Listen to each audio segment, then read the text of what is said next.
up, nostalgic fans? Nostalgic Roe here. Thought I'd do something a little different here this week as I've been reflecting on my gaming history because it's my birthday this week and I turned the big 3-0, and I've just been looking back and thinking about how much games have progressed over those 30 years. And the one thing that came to mind was the fact that pretty much since about 92, 93, right in there hasn't been a game that I couldn't beat. And so it made me think about the fact that there are still games out there that I have not beat or that I couldn't beat at the time when I was gaming them during that generation, and had me reflecting on, well, maybe I should go back and give them a try again. But I thought, you know what? This would make kind of a fun video. So here I have 8 games that defeated me in my childhood. And now some of these I have been able to go through and beat now as an adult, but I thought, you know what? Back in the day, these were the games that I could not get through. And so I thought I'd share that list with you guys. So anyway, here it is, the top 8 games that I could not beat in my childhood. Up first we have TMNT 3, The Manhattan Project. Now this one, the reason why it's on the bottom of the list, because it is a tough game, but I didn't play it a whole lot as a kid. It was a rental that we got one weekend, and it was one that I played a lot just in that weekend that we had it, and then I didn't get it again until I was about a teenager or so, and I played it with my brother, and we played a lot of it, but it's still a game that I have not beat, and one that I don't know if I will be able to, because it's a pretty tough game in the single player mode. And for the fact that in 2-player mode, my brother and I, we were able to beat a lot of games like Double Dragon 3 and stuff like that, that were good, fun 2-player games that were also really tough. And for the fact that we weren't able to beat this game, I think it kind of speaks a lot for the fact that it's definitely going to be a challenge if I'm ever going to beat this game.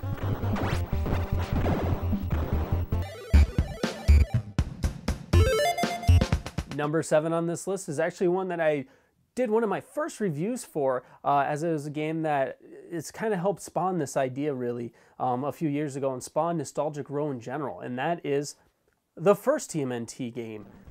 Now this game here, if you haven't played it, I highly recommend it. I think it's a great game. I think a lot of guys give it too much grief, and it doesn't deserve that, but most people will complain about the second level there, the underwater level, and they say, oh, it's so difficult. No, if you can get past that, that's nothing. Where this game is tough is the Technodrome itself, and you have to play the Technodrome a certain way. You have to tackle one section just a certain way, and then you can get through it. Otherwise, it's brutal. If you don't get there with a certain amount of health, you're not going to be able to beat it, and that's why I think this game was so challenging. I was able to beat it later on. And another thing that was challenging for me as a child was the fact that I couldn't figure out the jumping mechanics. It had to, lightly press the A button and you would jump a little ways, hold it down, and you'd do a bigger jump. And just for the life of me, I could never really get the hang of how long I needed to hold on to it for the jump. But as I got older, I was able to figure it out really quickly and was able to breeze through this game.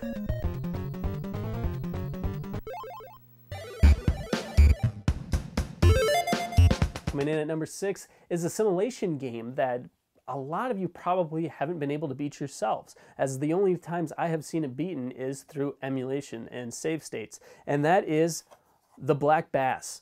That's right, a fishing game. Now you'd think a fishing game would be pretty straightforward, and to be completely honest with you, part of the reason why I've never really gotten into this game is because it is fairly boring. There's not a whole lot to it outside. You cast it out, you move your lure back and forth a little bit, and for the most part, you're going to get a fish every cast, and as long as you're in the right spots, you will hit bass. But the problem with this game, though, is just how long those battles can take. And if you cast your line way out there and you get one early on, you're not going to be able to pull them in. I've never been able to get past the second lake.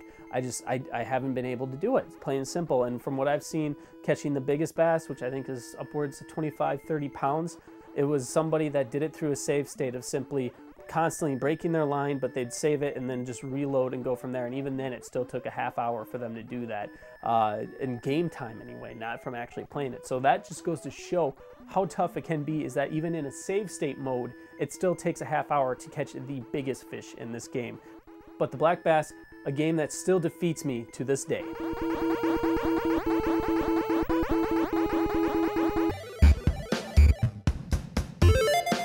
Number 5 on this list is a game that I'm sure many of you have played. It's considered one of the great racing games on the NES system, and that is RC ProAm. Now, this game you technically can't beat. It goes on forever. But what I've never been able to do, which I consider beating the game, is getting all the different car level ups and spelling out Nintendo after each one you get. I've never been able to do that. I think I've barely gotten to the car a couple of times, and that's it. This game is just notorious for being really tough, and on top of that, it gives you weapons, but if you use too many of them, you activate one of the racers, the orange racer, to just go warp speeds, and you're never going to be able to catch them. So it's one of those games where you just have to really, really be good at driving, and you can't rely on being able to shoot guys. Otherwise, you're just going to end up making things worse for yourself.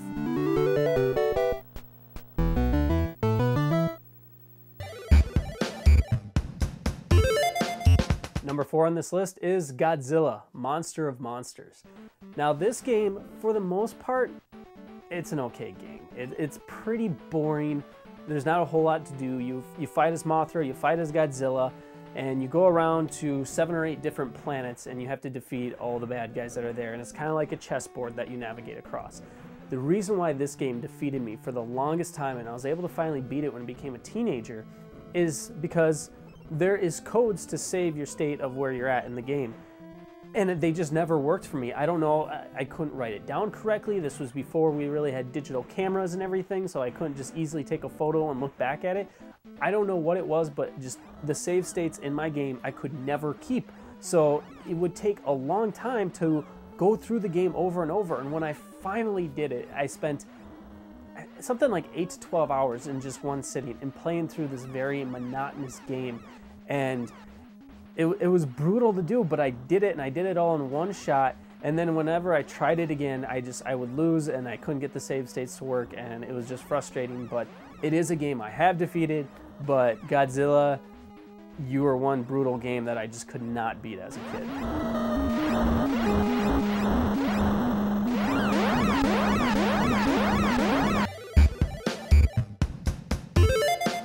Up next is another game that if you follow my reviews, you should be familiar with by now. Really tough shmup, but you know what? It's still a fun game, and that is Sky Shark. Now this game, the reason why it's on my list is because my brothers could beat this game. And this is another game that you technically can't beat. It just continues through a loop. But I could never get to the end boss. I just could not do it. But I would sit there and watch my brothers do it. And it was just so frustrating, especially because the end boss is just so incredibly easy. You just have to line up behind his wing and shoot him, and it's just so easy, and it just frustrated me that I could just never get to him. I would get so close, I could get to the last level, but I just could never get to him. But finally I did it, and I did the review for it, and it was really rewarding to be able to do that. So, but this was a game, Sky Shark, one that defeated me for the longest time, but now I can say I can beat Sky Shark, and I have the proof in a review. So anyway, but Sky Shark, a very tough game, especially when I was a kid.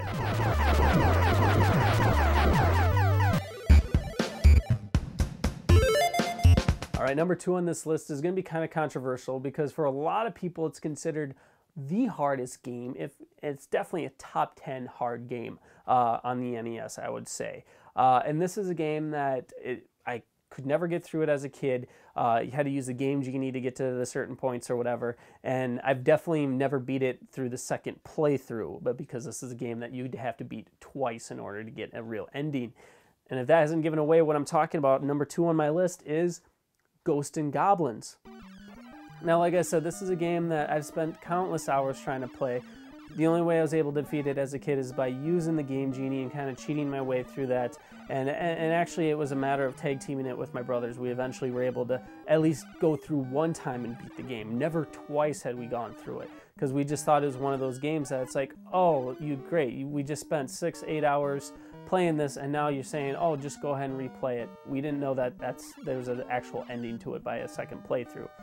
But this was a game that it still defeats me to this day because I've never gotten to the end there. But I have just recently, actually, just before I even started doing Nostalgic Roe, this was another game that I threw myself at it, seeing if I could get through it before I really started considering doing Nostalgic Roes. And I got through the first ending. it took me 8 hours to get there of just gaming for a half hour, taking a half-hour break, going back at it. So really a total of 4 hours to get there, but definitely a brutal game and one that I still cannot beat.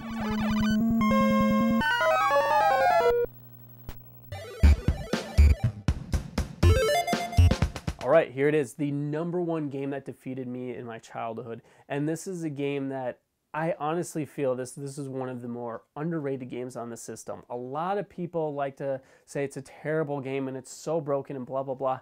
I disagree. I think it's a great game. I've never come across another game that was quite like it on the NES yet, but I still have a lot of games I've never played before. So, but as for my money anyway, this is one of the more creative games, and this is what I wish more games were like on the NES, but none of them really did it except for this one, and that is The Adventures of Bayou Billy.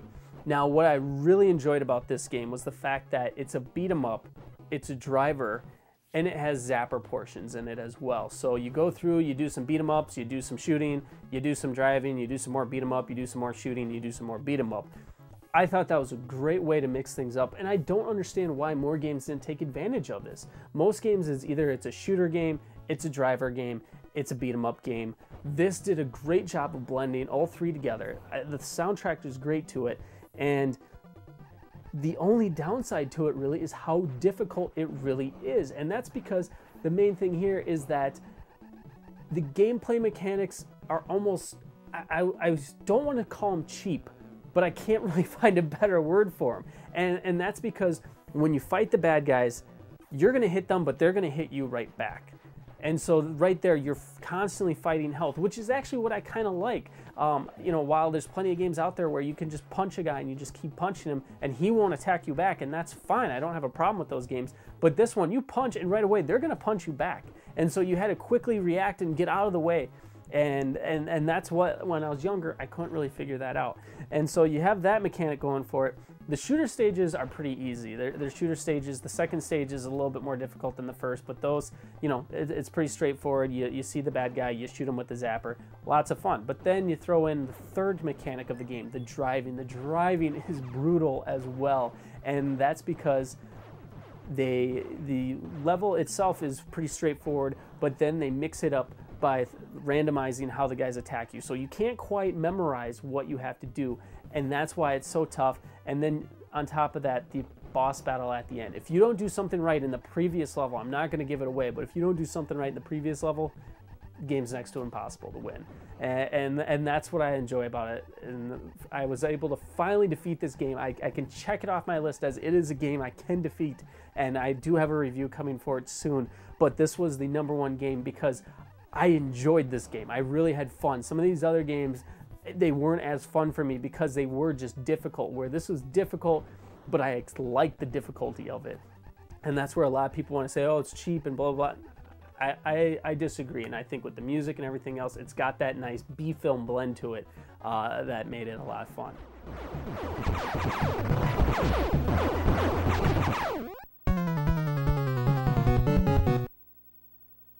There you have it, the 8 games that defeated me in my childhood.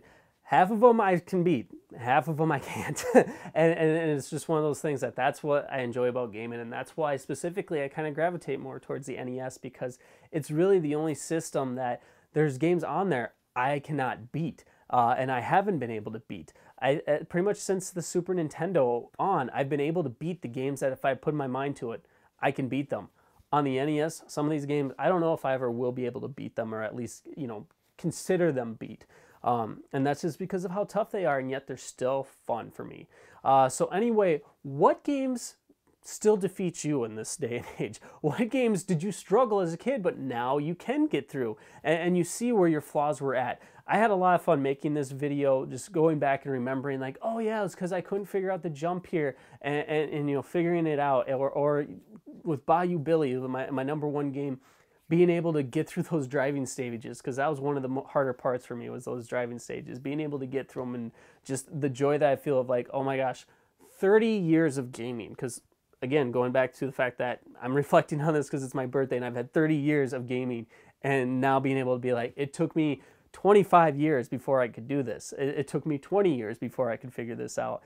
It was just a lot of fun to make this video, and I hope you guys enjoyed it. And please let me know in the comments below what games are still a challenge for you, and maybe throw some challenges my way, and let's see, because there's still a lot of games that I haven't played, and I'd love to know what are some really challenging games that I can try taking on and seeing what I can do with it. So anyway, please like and subscribe below.